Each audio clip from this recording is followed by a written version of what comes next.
ओम शांति, ओम शांति, ओम शांति। कार्तिक मास जो शुरू हुआ था धनतेरस से लेकर के छठ तक का, आज उसका मैं आध्यात्मिक रहस्य छठ का बताने जा रहा हूँ। पूरी प्रक्रिया है, बहुत सारी चीज़ें आपको बता दिया हैं। कार्तिक मास में अपने आप को वरदानों से फलीभूत होने का, ईश्वरीय शक्ति से भरपूर होने का, ईश्वर की छत्र छाया में आने का, ईश्वर की सारी सुख शांति और पवित्रता पाने का। इसी कड़ी में आपको मैं पहले बता चुका, अभी आपको बताता हूँ छठ का आध्यात्मिक रहस्य क्या है। छठ के लौकिक कैसे बताते मैं पिछले एपिसोड में बताया हूँ। अब उसका आध्यात्मिक रहस्य समझिए जो ईश्वर बताता है। शुद्धता, सबसे पहले है शुद्धता। शुद्धता में आपको पहले ही बता दिया हूँ, बड़ी श्रद्धा से और बहुत ही केयरफुल होकर के घर की सफाई की जाती है। जहाँ पर पूजा होना है, जहाँ प्रसाद बनना है, उस वस्तु की कोई भी चीज़ ऐसी नहीं है जो लौकिक रूप में कहीं न कहीं किसी न रूप में उतना यथार्थ न हो। अगर नहीं है तो नए बर्तन लिए जाते हैं। जो भी चीज़ें पकवान प्रसाद बनना है, उस घर में जो भी चीज़ें हैं, दीवार सब कुछ पेंट करके, ये करके, शुद्ध करके, गंगा जल जैसी भी आता है, सबसे पहले स्थान को शुद्ध करें। फिर जो है वस्तु, जो भी पूजन पाजन के चक्र में जो भी वस्तु आती है उसको शुद्ध करें। फिर आता है तन की शुद्धता। तन की शुद्धता है बिल्कुल भी भक्ति मार्ग में है।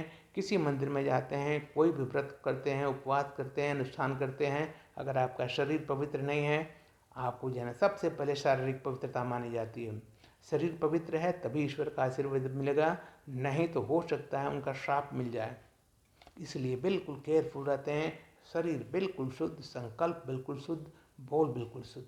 तो स्थान, वस्तु और घर के साथ साथ शरीर की पूरी शुद्धता फंडामेंटल है, फाउंडेशन है उसके छठ का। क्योंकि पवित्रता ही प्रभु के पाने का सबसे बड़ा आधार है। जब तक आपका तन पवित्र नहीं होगा, आपका घर पवित्र नहीं होगा, आपके संकल्प बोल पवित्र नहीं होंगे, परमात्मा अपवित्र चीज पर तो आ ही नहीं सकता, क्योंकि वो तो परम पवित्र है। जब तक आपने मन को मंदिर नहीं बना दिए, पवित्र नहीं बना दिए, परमात्मा नहीं आएगा, नहीं आएगा, नहीं आएगा, चाहे जो मर्जी कर लो। तो पवित्रता सबसे बड़ी फाउंडेशन है, आधार है। इसीलिए जो भी जो है व्रत उपवास में करते समय जो भी सामग्री खाने वाली, भोग लगाने वाली है, उसको धो करके, सुखा करके निगरानी की जाती है कि उसमें एक चिड़िया भी एक चोंच न मार ले, अशुद्ध हो जाएगा, जूठा हो जाएगा। इतनी शुद्धता रखी जाती है। जो भी जो है प्रसाद बनना है, उसका मटेरियल धो के सुखा कर बिल्कुल प्रत्यक्ष सुखाया जाता है, निगरानी में कि एक चिड़िया भी उसको चोंच न मार पाए। शुद्धता, शुद्धता, शुद्धता पर है। वापस चलते हैं। पूजा पाठ तो जैसा है आपको बता ही दिया मैं। वो सब करने के बाद, ये करने के बाद कुल कुटुंब रहता, कुल कुटुंब पूरा रहता है। चाहे घर में 4 बहनें हैं, 4 भाई हैं, 1 भाई, एक आदमी ही क्यों न करे, लेकिन पूरा कुटुंब इकट्ठा होता है। कुटुंब इकट्ठा होने का मतलब है एकता। एकता के साथ दूसरे की, हमारी शुभ भावना उनके ऊपर पड़े, हमारी पवित्र दृष्टि भी उनके ऊपर पड़े, ताकि उनका भी उद्धार हो जाए। पड़ोसी हैं, संबंधी, सबके लिए एक आध्यात्मिक रहस्य है कि अगर मैं कर रहा हूँ तो मेरे अंदर जो ईश्वरीय शक्ति आती है वो सबको मैं बांटूँ, सबको जो है ना उस हिसाब से प्रफुल्लित करूँ। दूसरा चीज़ शुभ भावना और शुभ कामना। तीसरा अभी विधि पा जाइए। जब विधि आती है तो सबसे पहले मैं बताया था कि जो फल का जो है जब लेकर जाते हैं, ये तो बन गया, जो फल वगैरह का जो सूप होता है, सूप में जो है ना वो फल वगैरह रख करके, प्रसाद रख करके माताएं जो है ना सूर्य की आराधना करती हैं। वो जो टोकरी होती है, दौरा बोलते हैं, दौरी बाँस की बनी होती है, उसको शुद्ध कपड़े बांधकर उसके अंदर फल रखकर बहुत ही श्रद्धापूर्वक जो व्रत करने वाली माता छठ, उसका हस्बैंड और नहीं तो उसका बेटा अपने सिर के ऊपर बिल्कुल श्रद्धा से लेकर के हाथ रख जाता है। जहाँ घाट है, चाहे नदी हो, तालाब हो, या जहाँ भी है जहाँ पर पूजा अर्चना है, यहाँ पर सर पे रख करके उठा करके ले जाता है बिल्कुल श्रद्धा से, और रास्ते भर माता का, सूर्यदेव का गुणगान करता रहता है। श्रद्धा है। श्रद्धा इसलिए कि ये जो फल है जो हम ईश्वर को अर्पित करते हैं, हमेशा हमारे सिर माथे पर हो। ईश्वर का जो हम अर्पण कर रहे हैं हमेशा हमारे बिल्कुल मन बुद्धि में समाया हुआ हो, वो अध्यात्म। वहाँ गए, वहाँ जो भी विधि विधान है, वहाँ पूजा के और दूसरा आता अभी पानी में। पानी में खड़ा होकर सूर्य की आराधना करना। सूर्य जो है ना शक्ति है, सूर्य शक्ति है, सूर्य जीवन है। सूर्य के बिना जीवन संभव नहीं है। सूर्य के बिना अन्न नहीं हो सकता, सूर्य के बिना जीवन नहीं हो सकता। तो उसी सूर्य को हम अपनी कृतज्ञता व्यक्त करते हैं। वो भाव है छठ का। उसी सूर्य को जो हमें जीवन दिया, जीवन में स्वास्थ्य दिया, फसल दिया, अनाज दिया, बहुत सारे चीज़ जीवन की आवश्यकताएं पूरी करने का जो साधन है, एनर्जी है, वो जो सूर्य ने दिया है, सूर्य की आराधना कर हम उसकी कृतज्ञता व्यक्त करते हैं, उसके प्रति आभार व्यक्त करते हैं।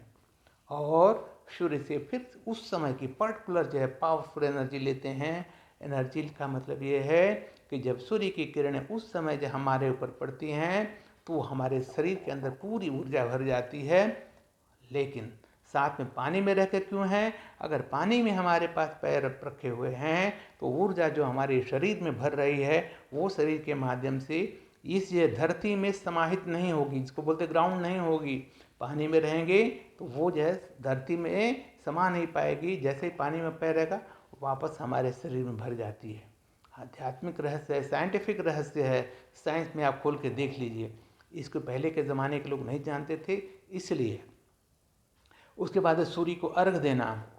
सूर्य को अर्घ देने की तो रोज में है ये मानता है, और पूरी तरह से साइंस ने इसको सिद्ध कर दिया है। आप भी किए होंगे, आप जानते नहीं होंगे, करते होंगे।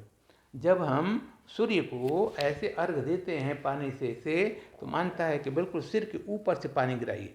ऐसे जब अर्घ देते हैं सूर्य को तो वो पानी की धार हमारे शरीर में के सामने आती है और उसके पीछे पीछे से सूर्य की रोशनी। जब ऐसा होता उस पानी के अंदर से जब सूर्य की रोशनी प्रवाहती है, एक विशेष ऊर्जा हमारे अंदर आती है, जो सतरंगी बोलते हैं। सतरंगी जो है 7 रंग है कलर के, वो सतरंगी ऊर्जा हमारे अंदर समाहित होती है। आप पैर तो फिर भी नीचे हैं, तो वो ऊर्जा का पूरा संचार होकर के एकत्रित हो जाती है हमारे शरीर में। ईश्वरीय शक्ति मिलती है, ऊर्जा मिलती है और हमारे अंदर एक परिवर्तन महसूस होता है। इसलिए हम आशीर्वाद देते हैं, इसीलिए लोग आशीर्वाद के लिए दौड़ते हैं कि उस समय उस माता का, उस बहन का शरीर पूरी एनर्जी से, ईश्वरीय शक्ति से भरपूर है। इसीलिए उसके गीले कपड़े धोए जाते हैं कि उसको पुण्य कर लूँ मैं। इसीलिए उसके पैर धोए जाते हैं कि मैं पुण्य कमा लूँ, आशीर्वाद ले लूँ। ये सब साइंटिफिक रहस्य हैं, आध्यात्मिक रहस्य हैं, इसको समझिए। छठ का मतलब ये नहीं कि आप बना लिया पूजा, नहीं। शुद्धता, मैं बोला सबसे पहले शुद्धता आधार है। शुद्धता के बिना आपको ईश्वर नहीं मिल सकता, क्योंकि ईश्वर परम पवित्र है और जहाँ पर शुद्धता नहीं होगी ईश्वर आ ही नहीं सकता। इसलिए उन दिनों, नवरात्र के दिन देख लीजिए, नवरात्र में 9 दिन हम कितने पवित्र रहते हैं माता के लिए, कि माता की पावर हमें मिले, माता की शक्ति मिले, माता की हमें आशीष मिले। एक संकल्प पे व्यर्थ नहीं जाता, विकारों से नहीं होता, तभी माता का होता है। तो ये जो चीज़ें बिल्कुल शुद्धता का आधार है। और दूसरा है जो सूर्यदेव हैं, सूर्य को देव मानते हैं, लेकिन बहुत बनरी एनर्जी है, जीवन का आधार है। आपके जीवन का क्यों वो नहीं है तो पेड़ पौधे नहीं होंगे, सांस नहीं लेंगे, वो नहीं होगी तो आपकी फसल नहीं होगी, खाएंगे क्या, वो नहीं होगी तो जो है वाष्पोत्सर्जन जो होता है, समुद्र से जो पानी भाप बन के उड़ता है, बारिश नहीं होगी, फिर क्या होगा। इसलिए हर आधार पे सूर्य को प्रति हम कृतज्ञता अर्जित करते हैं छठ पर्व के द्वारा, और अपने आप को एनर्जेटिक करते हैं, ऊर्जा से भरपूर करते हैं। पानी में खड़ा होकर के जो सूर्य की जो हमें ऊर्जा मिल रही है वो धरती में समाहित न हो जाए, ग्राउंड न हो जाए। इसलिए इस दृष्टिकोण से आप जो है छठ की पूजा करिए, शिव के प्रति अपने और सूरज के प्रति अपनी कृतज्ञता कीजिए, और सबसे बड़ा अपने जीवन के अंदर फाउंडेशन रखिए पवित्रता की। संकल्प, बोल, कर्म की पवित्रता, इतना करने से ईश्वर स्वतः आपको पहचान लेता है। मन मंदिर है, मन को मंदिर बना लीजिए, किसी को आवाहन करने की जरूरत नहीं, ईश्वर स्वयं आ जाएगा। इसलिए मेरा ये आपसे अभिप्राय है कि उसी छठ या नवरात्र में ही क्यों हर दिन हम उस तरह से क्यों न पवित्र रखते, ताकि हर दिन हमें उस तरह से ईश्वरीय प्रेम मिले, ईश्वरीय शक्तियाँ मिले, ईश्वरीय छत्र छाया मिले, ईश्वर की सारी शक्तियाँ ऊर्जा मिले। किया जा सकता है, लेकिन ये भ्रम है, गलतफहमी है, या यूँ कहें समय की तमो प्रधानता है। इसलिए विषय विकार में डूबे हुए हैं, प्राप्ति कुछ नहीं, नुकसान ही नुकसान। समय का नुकसान, शरीर का नुकसान, उसके बाद पैसे का नुकसान, सर्वत्र कोई प्राप्ति नहीं। इसलिए अपने जीवन में शुद्धता को आधार बनाइए। शुद्धता एक ऐसी चीज़ है, पवित्रता एक ऐसी चीज़ है, सबसे पहले परमात्मा को प्यारी है। आप शुद्ध हो जाइए, पवित्र हो जाइए, एकदम निस्वार्थ होकर अपने आप को ईश्वर को समर्पित कर दिए। ईश्वर सब कुछ देकर आपके सामने आएगा। ये मैं नहीं, ईश्वर की गारंटी है, पूरी गारंटी है, पूरी सच्चाई। ओम शांति, नमस्ते।